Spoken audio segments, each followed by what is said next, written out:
আজ থেকে পড়াশোনা শুরু করব, কাল থেকে পড়াশোনা শুরু করব, এই করতে করতে যখন আমরা পরীক্ষার 15 দিন পূর্বে পড়াশোনা শুরু করি, তখন আর আমরা সিলেবাস কমপ্লিট করতে পারি না।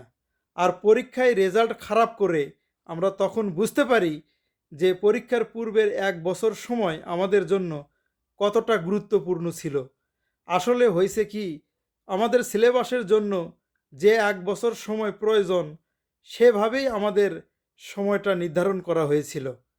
ঠিক তেমনি আমরা যখন হাসরের ময়দানে দাঁড়াবো, আমলনামা ডান হাতে পাবো না বাম হাতে পাবো, এই ভাবতে ভাবতে যখন আমরা দাঁড়িয়েই থাকবো, তখন আমাদের মনে হবে জীবনের অর্থাৎ দুনিয়ার সময়টা আমাদের জন্য কতটা মূল্যবান ছিল।